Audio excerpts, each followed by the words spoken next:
오징어 게임은 TV나 인터넷에서 떠들썩했지만 막상 주위에서 얘기하는 걸 들어본 적이 없다. 정말 히트했는지 의심하고 있다. 한국 넷플릭스 작품들은 일본에서 인기가 없다. 오징어 게임이 전 세계적으로 폭발적인 인기를 얻을 당시 일본의 네티즌들이 보여주던 반응이었습니다. 하지만 최근 넷플릭스에서 또다시 한국의 신작 드라마가 공개되자 오히려 일본인들이 한국인들보다 더 좋아하고 있다는데요. 자세한 내용 살펴보도록 하겠습니다. 지난 24일 세계인들의 기대를 한몸에 받고 있던 넷플릭스 신작 고요의 바다가 정식으로 공개되었습니다.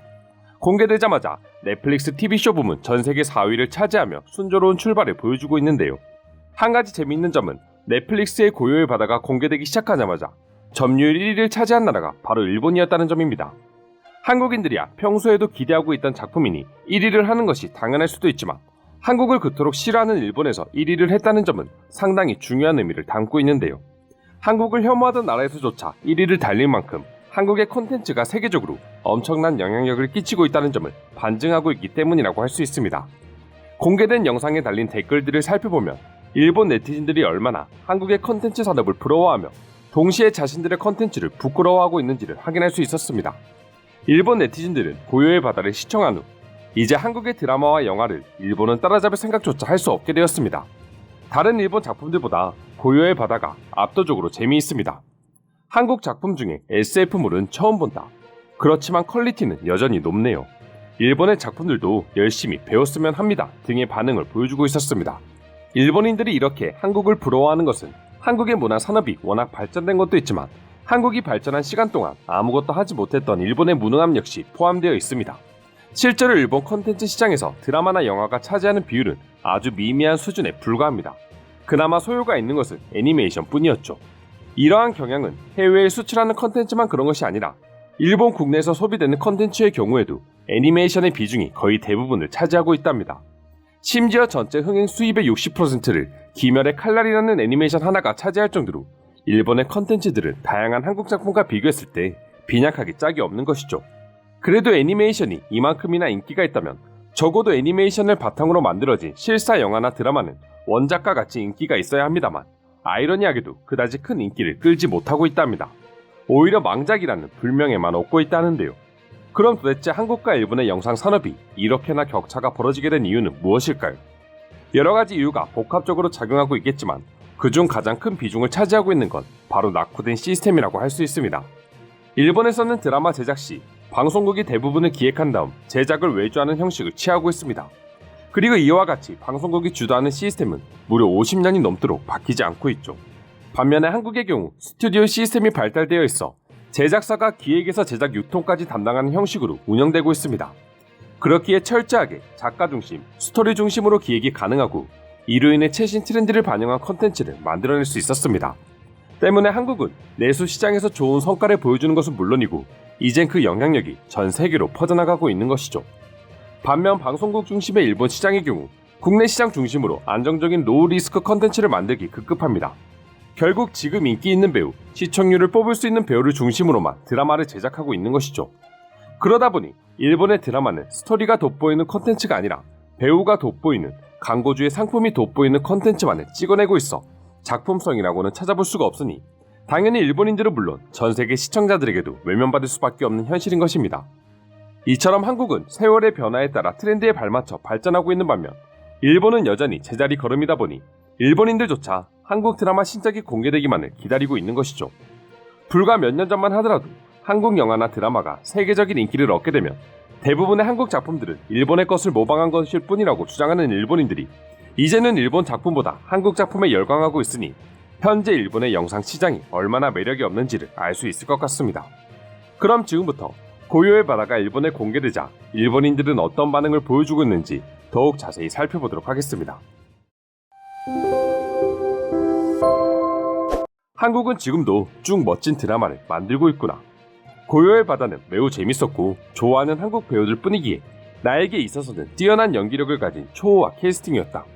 일본도 제발 외모만 보지 말고 연기력을 봤으면 좋겠다. 한국의 배우들은 외모는 물론이고 연기력이 탄탄하다. 나는 솔직히 한국을 싫어하지만 드라마를 만들어내는 실력만큼은 인정하지 않을 수가 없다. 배워야 하는 게 있으면 적국이라도 배워와야 한다고 생각한다. 지난달부터 넷플릭스에 가입했습니다. 오징어 게임에 빠져 순식간에 모든 회차를 보게 되었습니다. 한국 드라마는 퀄리티가 높고 이번에 나온 SF 드라마인 고요의 바다는 처음 한국에서 만들어진 SF 드라마라고는 믿을 수 없을 정도로 완벽합니다. 더 행복한 소식을 전해드리자면 오징어 게임 시즌2가 제작이 결정되었다고 합니다. 저도 오징어 게임의 팬으로서 두 번째 오징어 게임의 주인공이 누가 될지 너무 기대가 됩니다. 여러 기사들에서 말하고 있지만 한국이 이토록 발전하게 된 것은 한국은 국가 전략으로서 문화산업을 육성한 결과다. 더 이상 문화산업에 있어서 일본은 한국의 경쟁 상대가 되지도 못하는 수준이야. 일순간 부끄러울 수는 있으나 오히려 한국의 시스템을 배워야지만 한국을 꺾을 수 있습니다. 한국 역시 그렇게 성장한 것입니다. 과연 일본이 한국의 시스템을 배워와도 써먹을 수가 있을까요? 고리타분한 사람들이 경영을 하고 있는 한 그럴 리는 없다고 봅니다. 일본에는 애니메이션이라는 아주 좋은 재료가 있지만 그 좋은 재료를 활용한 결과물들을 보세요. 그들이 있는 한 일본은 바뀌지 못합니다. 한국 영화와 드라마는 수준이 높아 언제나 나를 놀라게 했다.